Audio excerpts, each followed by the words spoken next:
Hello, everyone. This is Mike. And Rainbow, they know who I am. No, they don't necessarily. Your hair's longer. Anyways, today we're going to do an interview. I guess we're going to call it kind of an interview. No, he's just going to ask me questions. I'm gonna ask her questions. It's We're not going an to call interview. it. Okay, and the title is Aliens and Alien Abductions: 10 Questions and Answers. This will probably be a two-parter. Okay, and from an experiencer and researcher. And the experiencer and researcher is Rainbow. So here And Michael put in some I'll throw in opinion it. here or I'll there. put in some opinions. I have small opinions, but I will put them in. Okay, so number one, Rainbow, can you briefly tell our viewers your personal alien encounter experiences? Okay. Well, if you follow this channel, and if you have been a subscriber for a long time, a lot of you probably will already know this. For those of you who are new, I'll just answer this briefly. I've been an experiencer since I was a child, and I have vivid memories of, and I've had memories that have stayed with me for my whole life, of Grays taking me in the evening at night and teaching me things. I have memory of being in the back area of Los Alamos, where Los Alamos Labs is located, and having things done with Grays, and I remember military soldiers being around. I also remember uh, being at the base there in Albuquerque and having experiences with other children and having memory of, and not just memory, but actually being bussed out of a Catholic school that I used to go to and being taken to the base, and then Kirkland Air Force Base. Kirkland Air Force Base, Right. and then taken also to the west side of Albuquerque and seeing many UFOs, actually seeing them on the ground and seeing children being escorted into them. And I was told that at a very young age, and it was very traumatic for me, that some of the children wouldn't be coming back. And so I was freaking out thinking that they might take me, and they didn't, of course, but the actual alien being that told me this was a mantid, a praying mantis type. And he was in the front of the line that I was standing in. And there were many UFOs kind of down below. I was kind of on a higher bluff and kind of looking down. So I have memory of that. And actually what was really interesting, how I met Michael, is when I went to a group that he had founded, the New Mexico UFO and Paranormal Forum.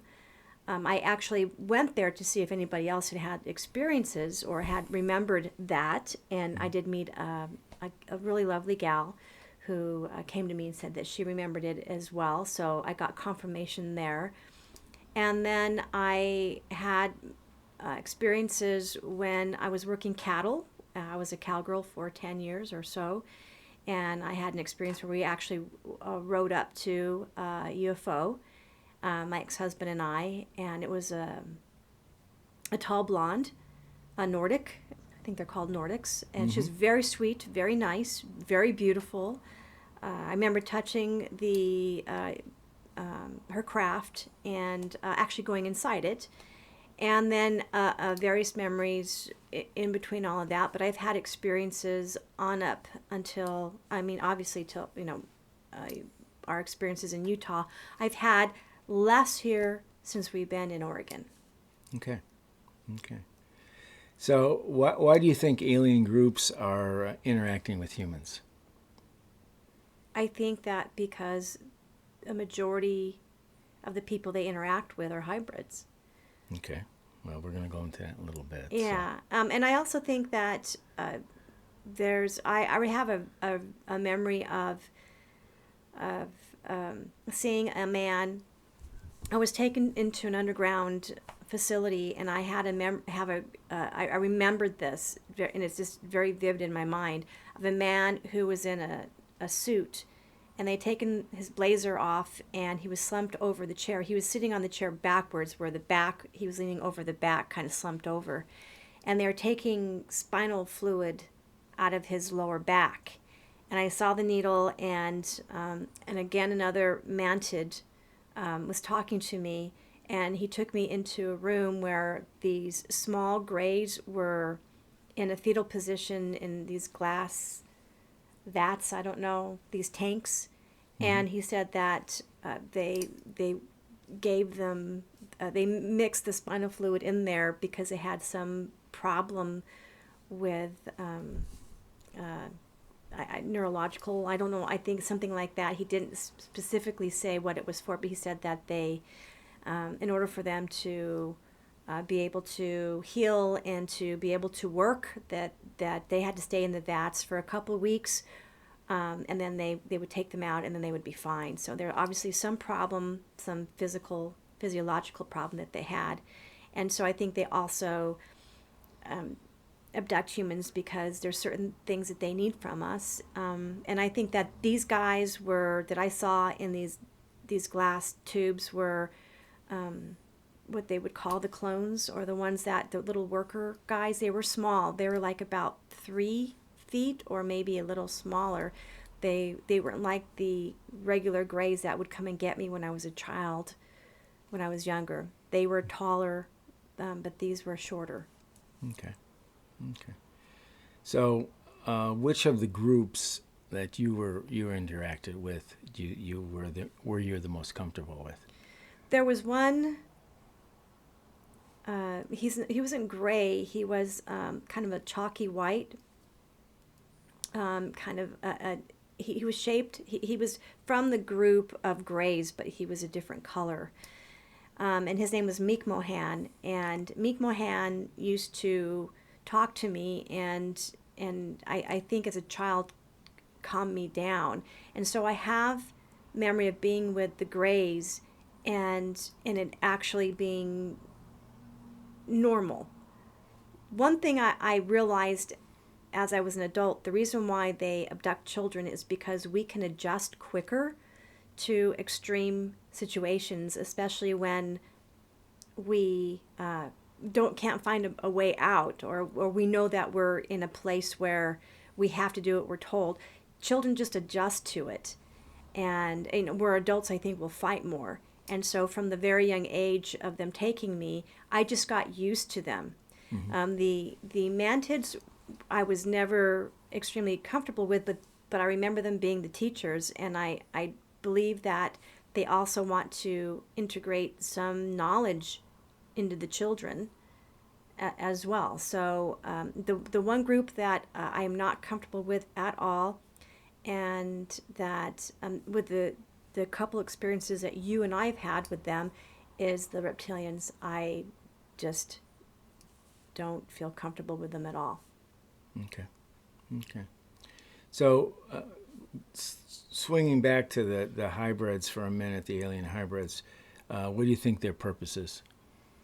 Why they exist, or what are they? Well, it makes sense in many ways to integrate both species together, and to see if we can actually have a group of beings who can actually live longer, be healthier, be smarter, learn how to actually create technology that it will advance our society.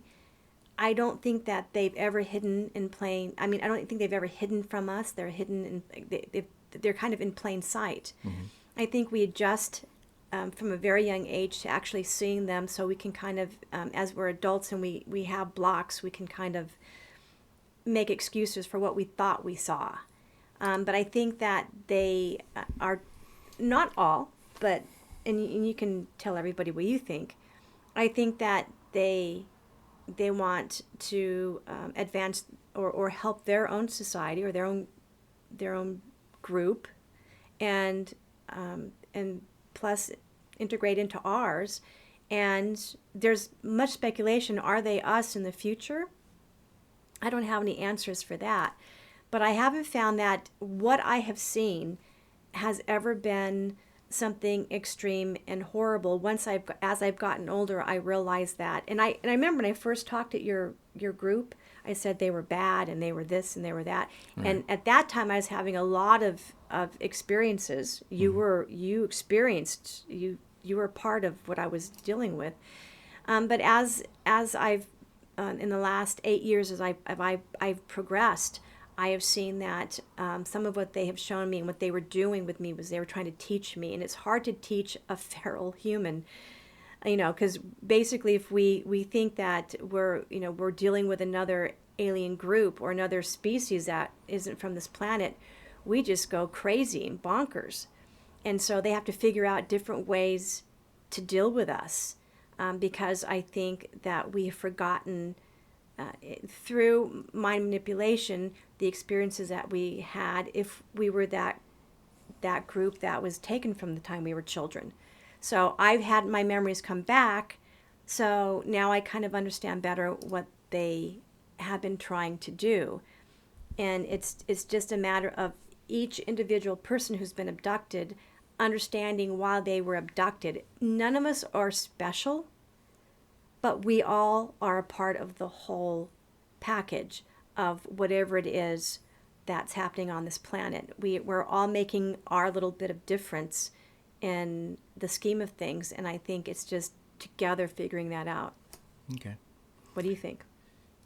Well, yeah, I totally agree that that's what they're all about and what they're here for. I really do. I don't disagree with anything you had said. I mean, I've had some strange experiences, no doubt about it, and so anyways, not moving along, but moving along a little bit here. So here's a question I always ask many times to people, and I have my own opinion on this particular question.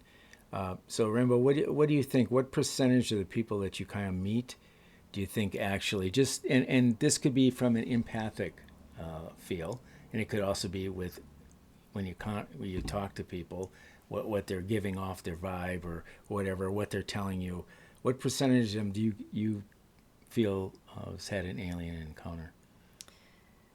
Well, I'm very fortunate because I deal with a lot of people at this point in my life, and I deal with them on an empathic level when I'm talking with them.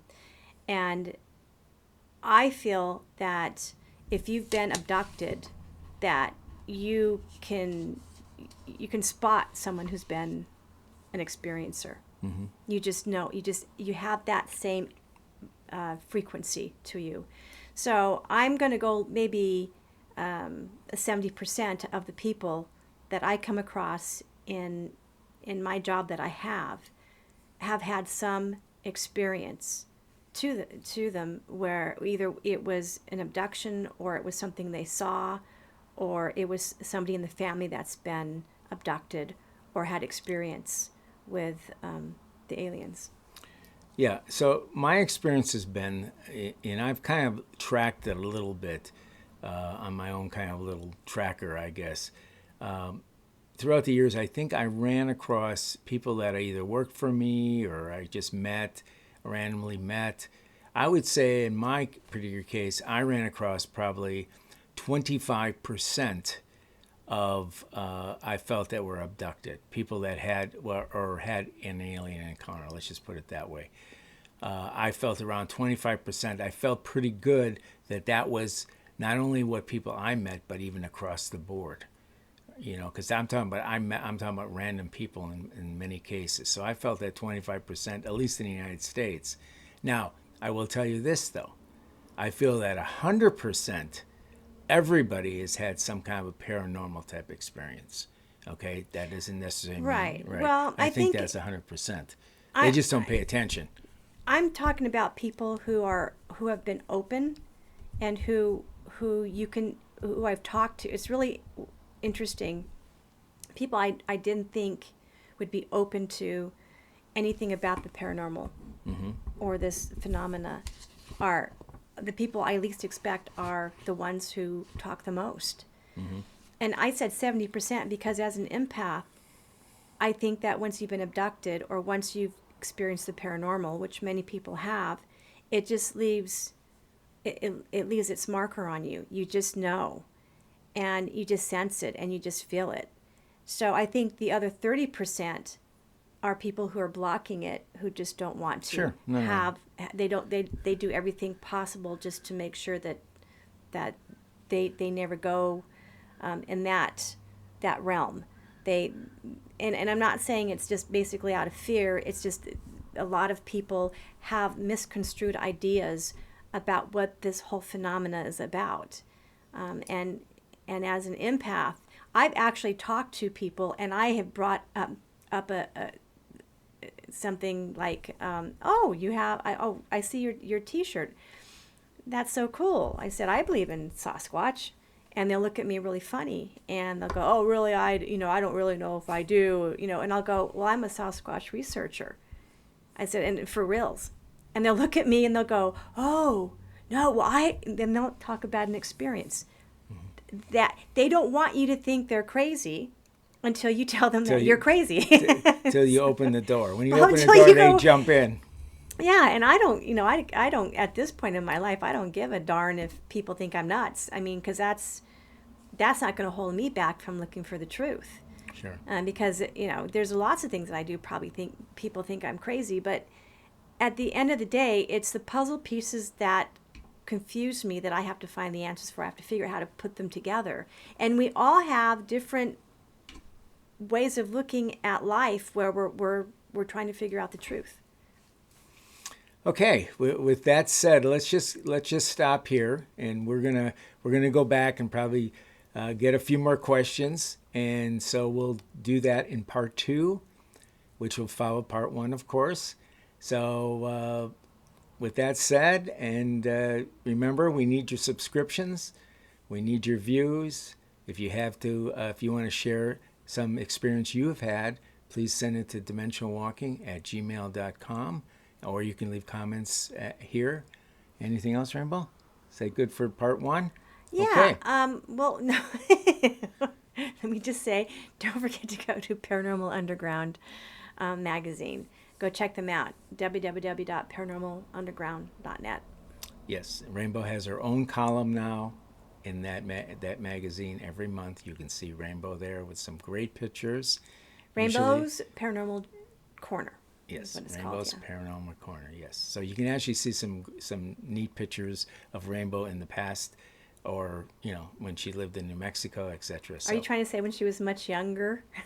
No. Past pictures. That's all, just past pictures. That's all. Okay. Part 1 is over. We'll see you. Nice talking to you. Bye-bye. Get me in trouble.